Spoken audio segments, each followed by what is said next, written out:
Hello, and welcome to the Freddie Mac Connect session, Spotlight on Fair Lending, AI and Machine Learning. All lines are in listen-only mode. This presentation is being recorded and will be available following the session. If you have any questions, please use the Q&A box at the bottom of your screen. If you have any technical issues, please also use the Q&A box and someone will assist you. Lastly, using the handouts icon, you will find links to our speakers' bios and the presentation deck. With that, I will turn it over to Managing Associate General Counsel for Mission, Equity, and Legislative Affairs, Laura Aranda. Laura, the floor is yours. Hi, thank you, Cindy. Thank you for that introduction. As Cindy said, I am the Managing Associate General Counsel for Fair Lending, Anti-Predatory Lending, and Equity Initiatives in the Mission, Equity, and Legislative Affairs section of the Legal Division here at Freddie Mac, which is a lot of words to say that I am the company's fair lending lawyer. I'm so excited to be here with you all today presenting with Elizabeth Windust, who is an expert in fair lending analytics, on some very exciting and interesting issues around fair lending and how it applies to models. So the plan for today is to do a quick summary of fair lending laws as applied to Freddie Mac specifically, since that's what we look at all day. Then we want to discuss what we know about regulators' expectations on how we should apply these laws to models when we're trying to make fair lending decisions, right? All the models that we use in our day-to-day business. Then I'll turn it over to my colleague to talk about how we actually use statistical analyses to test for fairness. And then we'll talk a little bit about what to expect next and some takeaways. So let's get started. Okay. When we talk about fair lending at Freddie, we're generally referring to three federal laws. The Equal Credit Opportunity Act, which prohibits discrimination by a creditor against an applicant regarding any aspect of a credit transaction. The Fair Housing Act, which applies much more broadly to all discrimination related to the sale or rental of a dwelling or real estate-related transactions. And then a very specific law for the government-sponsored enterprises called the Federal Housing Enterprises Financial Safety and Soundness Act. Of course, many more state and local laws are also relevant to fair lending, but these are sort of the three big ones. Generally, these laws prohibit discrimination against certain groups or protected classes. Some of these we know pretty well at this point, right? Race, national origin, ethnicity, color, gender, which we know includes sexual orientation, marital status and familial status, and others I think get a little bit more complicated, right? Discrimination on the basis of age, there are certain exceptions for people over 62. Disability is one that we, I think, are aware of, but don't always think through the implications, the ways in which some of our policies may affect people with disabilities, and whether the applicant receives funds from a public assistance program. The enterprises, in addition, under that specific law, that Federal Housing Enterprises Financial Safety and Soundness Act, are also prohibited from using the age of the neighborhood or the age of a dwelling in a way that has a discriminatory effect. There's also one last one that I think sometimes people forget, which is whether the consumer has in good faith exercised their rights under the Consumer Credit Protection Act, right, which is a big umbrella term for lots of consumer protection laws. And this is a really interesting one I want to encourage people to remember, because I think sometimes when we're looking at credit scores, when we're looking at making decisions in an underwriting context, there are things that under that law that are protected, like your right to dispute a trade line, for example. So just remember there's an explicit provision of ECOA, the Equal Credit Opportunity Act, which says you can't use the exercise of a right under the Consumer Credit Protection Act. You can't distinguish on that basis. So these days, we are also thinking, and I imagine many of you are also thinking, about how consumer protection laws might apply to potentially discriminatory conduct. So specifically for us, our regulator, the Federal Housing Finance Agency, or FHFA, has proposed a regulation that noted it would be supervising the enterprises for compliance with the Federal Trade Commission Act, which prescribes unfair and deceptive acts and practices, or UDAPs, with one A, as they're called. This is similar to statements that the Consumer Financial Protection Bureau has made about its parallel authority over UDAPs with two A's, or unfair, deceptive, and abusive acts and practices. Right? A Texas court has found that the CFPB doesn't have that authority, but this issue is very much in flux. And one of the interesting things about these laws is that they don't name a protected class, right? So that's one of the big questions about whether and how these laws apply to discriminatory conduct and how we could potentially test for discrimination under those laws. Okay, next thing to remember is what is discrimination? What does that mean? There's three types of discrimination, or three types of proof of discrimination is another way to think about it. The first is overt disparate treatment, right? When a policy explicitly distinguishes based on a protected class. You don't see this as much these days, but for example, if you had a policy saying you won't offer credit to someone with a disputed trade line, that could actually be an overt disparate treatment policy. The evidence of disparate treatment, which is when you have similarly situated applicants or borrowers who are treated differently. And it's important to remember that disparate treatment is often called intentional discrimination, but there's no actual requirement that there be evidence of a conscious intent to discriminate. If you have policies and practices in place or there's evidence that you're treating people differently who have similar characteristics, that's enough to show disparate treatment. And finally, there's disparate impact, which is also known as discriminatory effect.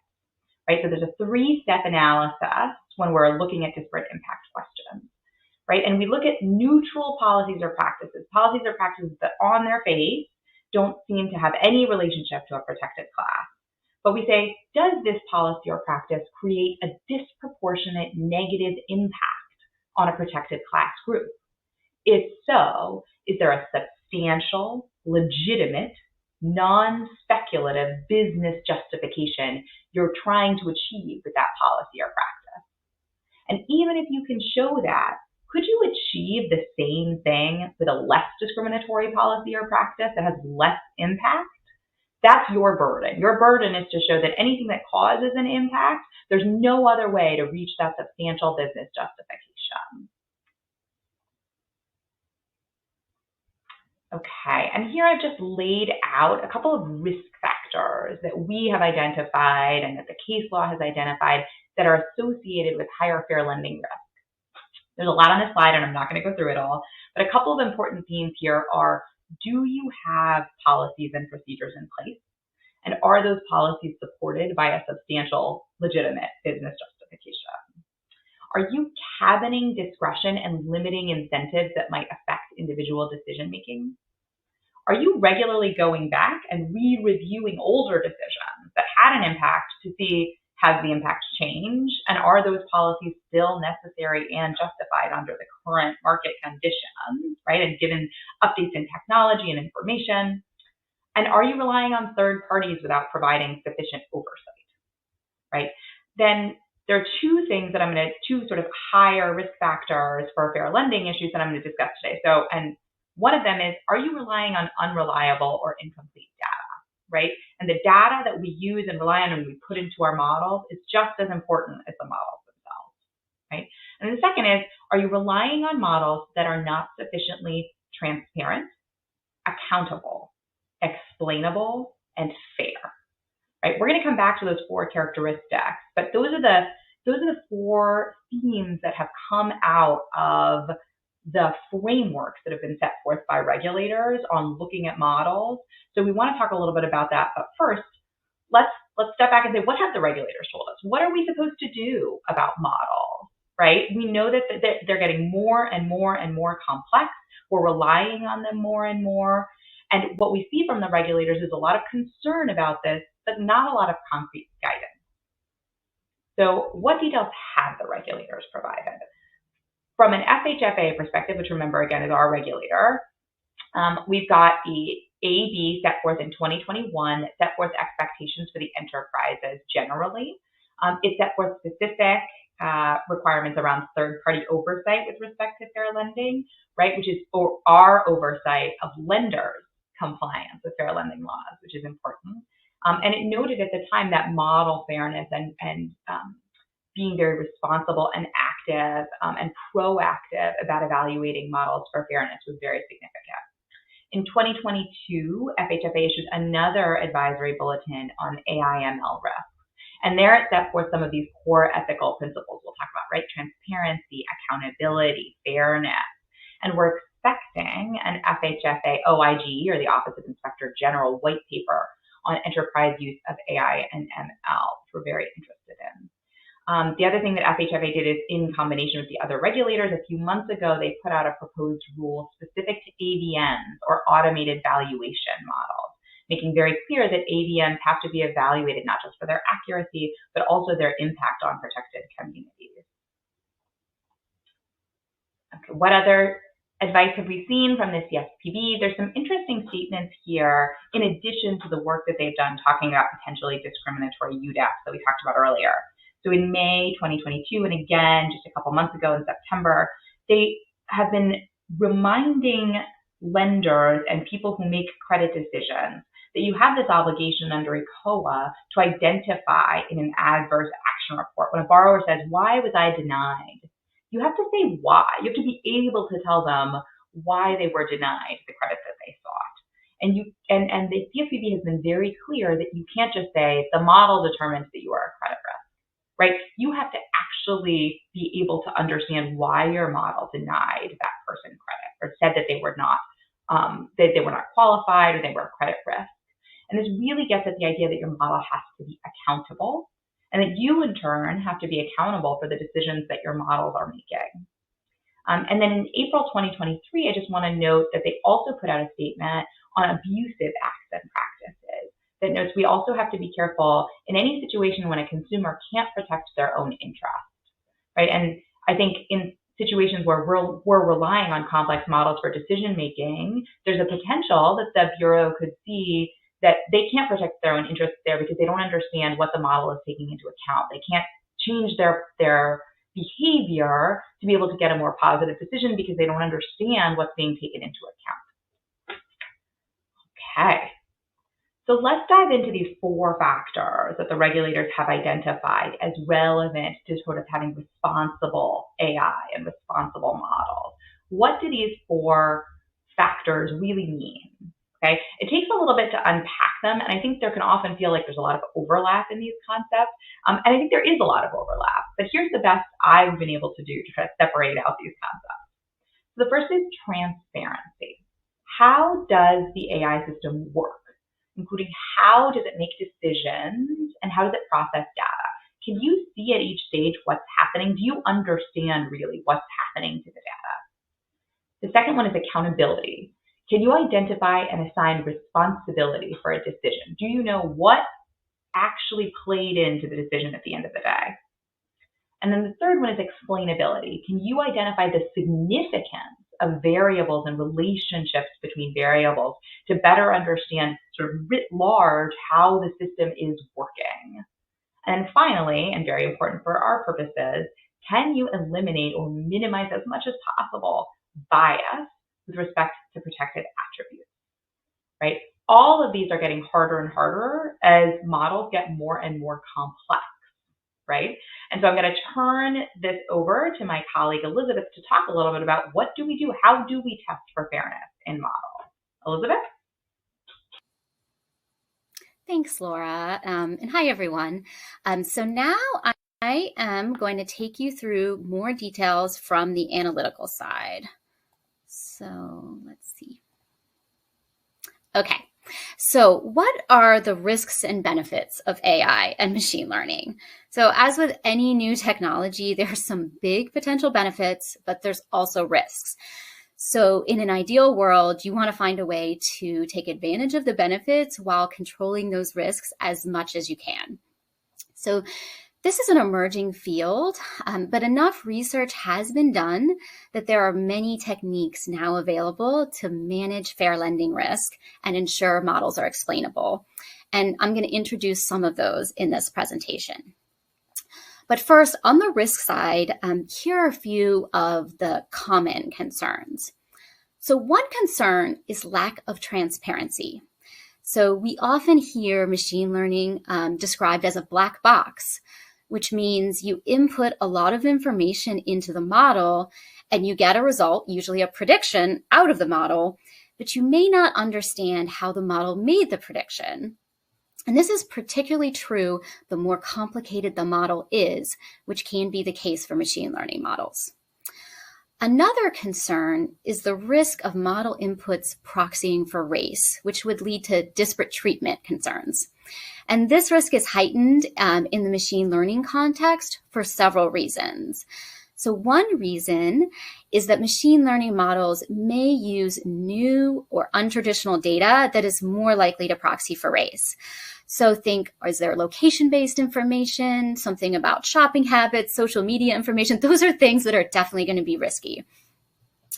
Another thing is that machine learning models have the ability to exploit more complicated relationships between factors, which could make it easier for them to proxy for race. And finally, the same lack of transparency that I already described may raise the concern about how we would even know if the model was proxying for race. Another concern is whether AI and ML models might worsen disparities or bias.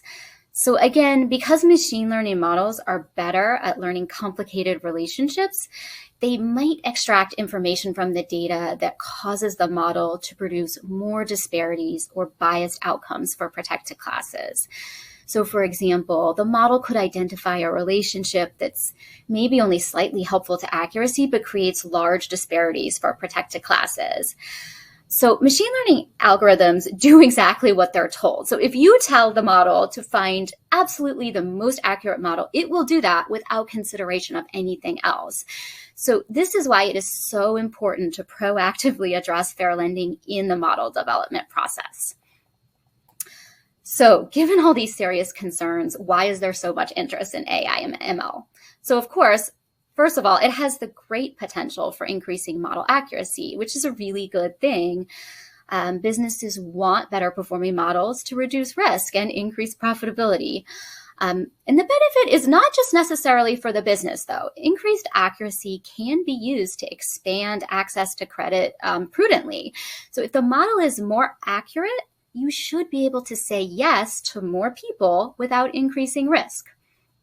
And finally, and this is the exciting part, there's actually machine learning techniques available now that can be used to help improve fairness.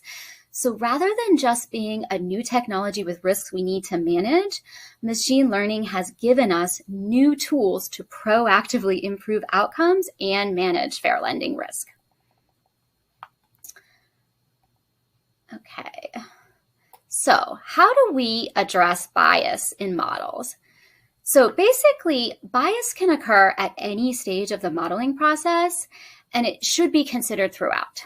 So what this chart is showing is an overview of those parts of the modeling process, ranging from gathering data to using a statistical or machine learning technique to train a model, to creating a score and deploying a model. So at the first stage, before building the model, the data needs to be carefully considered. And if needed, adjustments might be applied, which would be called pre-processing. So there are even data debiasing techniques that work on the input data, which might be appropriate to use in some cases. Then we can also consider bias at the model building stage. And so here, so-called in-processing techniques can be applied during the model training to help ensure that it produces fairer outcomes. And then finally, we need to consider the model outputs. So at a minimum, you'd want to measure the disparity in model outcomes for protected classes when you're checking for disparate impact. In some cases, it might be appropriate to apply post-processing techniques to adjust the model outcome. However, I would be cautious in the context of models subject to fair lending. So you can't, for example, directly adjust a score for protected class borrowers on the basis of their race, since that would be disparate treatment. So you do need to be careful there.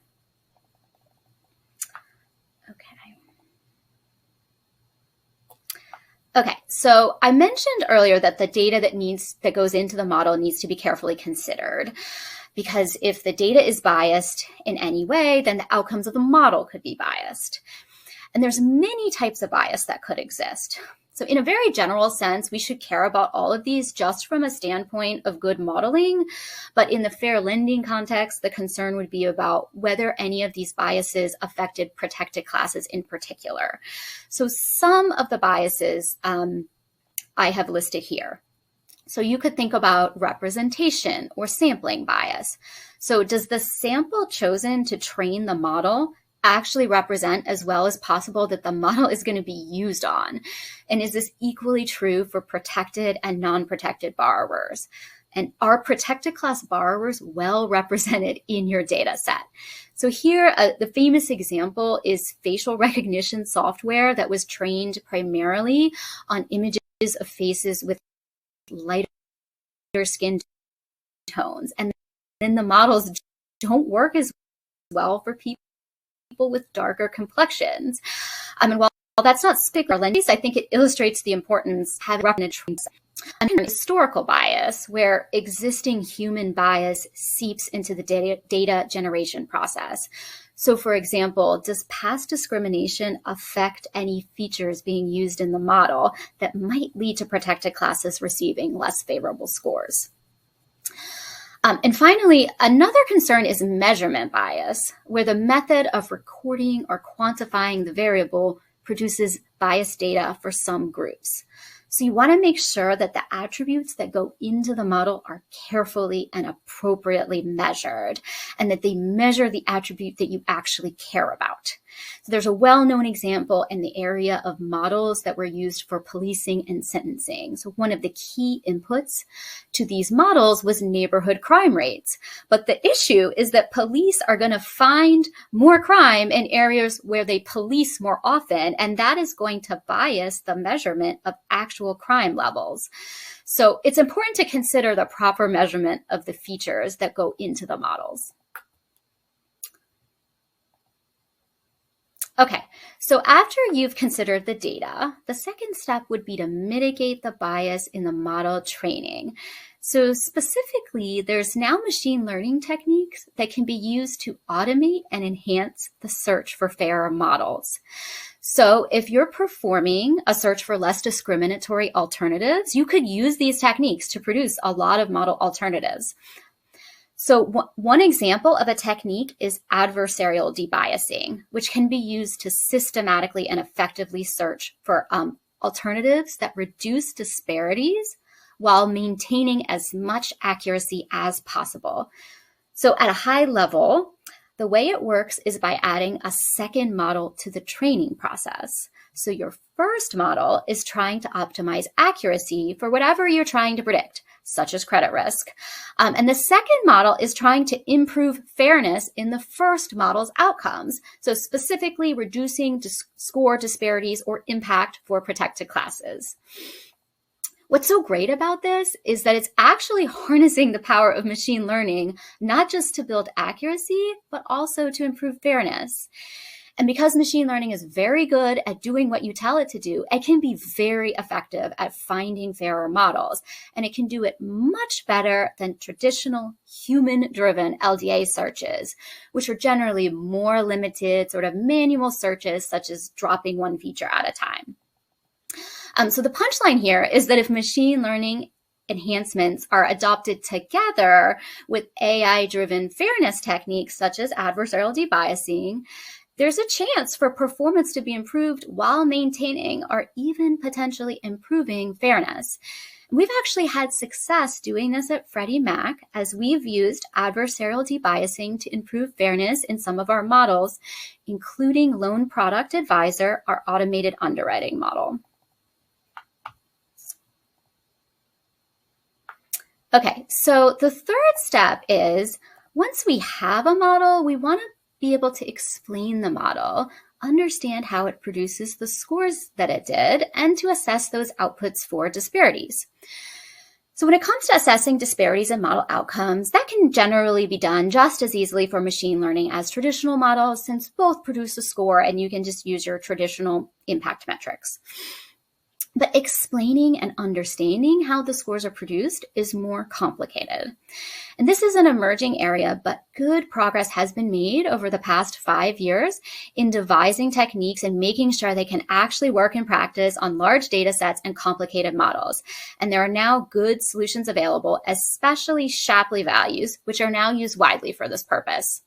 So Shapley values are based in game theory, but essentially they provide a way to quantify how each feature in the model is contributing to the score. And so once you have that information, Shapley values can be used to explain what features are important in the model and their general relationships. They can be used to understand what factors contribute to an individual borrower's score, which could be used for adverse action logic. And they can be used to explore what model inputs are driving protected class disparities. So as a whole, these techniques have made great progress in opening up the black box of machine learning models. All right, so now I'll talk a little bit about approaches to proxy testing. Concerns that people have is whether machine learning models may be more likely to use features in a way that proxies for race, which could raise disparate treatment concerns. And so we need to perform proxy testing to address that. So as a first step, the most important thing is to consider what features are going into the model and make sure they're carefully reviewed, especially any new features. And secondly, we can use statistical analysis to determine if any model inputs are highly correlated with protected class status. And this is an emerging field, but new promising techniques are being developed. Some are simpler, that you can look at features individually before you even have a model and check how correlated they are with race. That's sort of a simple check. There's also methods that assess the features as they're used in a specific model, which is more complicated with machine learning models. But since these methods address the problem in different ways and no one method may be perfect, it can be helpful if you just use multiple techniques. And that way, that helps ensure that the risk of proxies is reduced. And finally, one of the concerns with machine learning models has been whether the more complicated relationships that it can model could be proxying for race. And there's even been progress in that area. So there's new methods being developed that try to detect those more complicated relationships and determine whether they might be acting as a proxy. And finally, one more thing to keep in mind is that the use of machine learning techniques such as adversarial debiasing actually has the potential to reduce the risk of proxies in the final model in the first place. So this can happen because those techniques adjust the model itself, and the features that are acting as proxies are likely to be adjusted. So that's one more reason that a robust fair lending analytics program that makes use of multiple methods to manage fair lending risk at each stage of the modeling process can be a very good approach. So now I'm going to pass it back to Laura. Thanks, Elizabeth. Okay, we have a couple minutes left, and I just want to flag one last thing from you. We talked a little bit about what we're getting from the regulators, and I think there's an interesting case that came out actually last year, and it's not in the banking and lending space, and that's why I want to bring it to your attention. So HUD and DOJ brought a complaint against Facebook, arguing that Facebook's advertising algorithm was discriminatory and that it was responsible for that discriminatory model. But Facebook's defense was the algorithm's complicated. We don't know how or why it reaches the conclusions it does, and we can't debias it meaningfully. So given everything we've talked about today, all of the tools there are for debiasing, the need to have models that are explainable and accountable and transparent and fair, you would think that the government would say, that's not good enough. But they didn't. They entered into a settlement that allowed Facebook to keep using the algorithm, but put another model on the back end that calculates what the variances are and then tries to adjust it to even it out on the basis of race, ethnicity, and gender. That's a really interesting development. That calls into question some of the principles we've seen. Can you put another model on the end that actually focuses and gives benefits to people on the basis of class? That sort of comes into tension with what we've talked about. So I encourage folks to keep looking and paying attention to the very little case law that's coming out in these other contexts, because everything that we're getting is relevant. Takeaways. Lots of tidbits from regulators, academics, statisticians, modelers, and the courts, but no real clear guidance yet. On Monday, after these slides were finalized, President Biden issued an executive order on AI and ML that talked about ensuring fairness in modeling. So I encourage you to go read that. What do we know? Using models creates risk in numerous ways. Underlying data used can create bias. It can perpetuate bias that already exists, and models can create new biases and disparities. We're getting better at identifying bias and proxies in models, but as technology changes, we have to adapt and update our techniques as well. Hopefully by next year, we'll have new techniques and new guidance to share with you. And with that, thank you for your time. Back to Cindy. Thank you, Laura and Elizabeth, for this great presentation. You had some great information. Attendees, your opinion is important to us. Please take a few moments to take our brief survey so we can continue to bring you timely and relevant content. The presentation deck will be available following the session, and you can log in anytime after the conference to play back this or any other session. Thank you and enjoy the rest of the conference.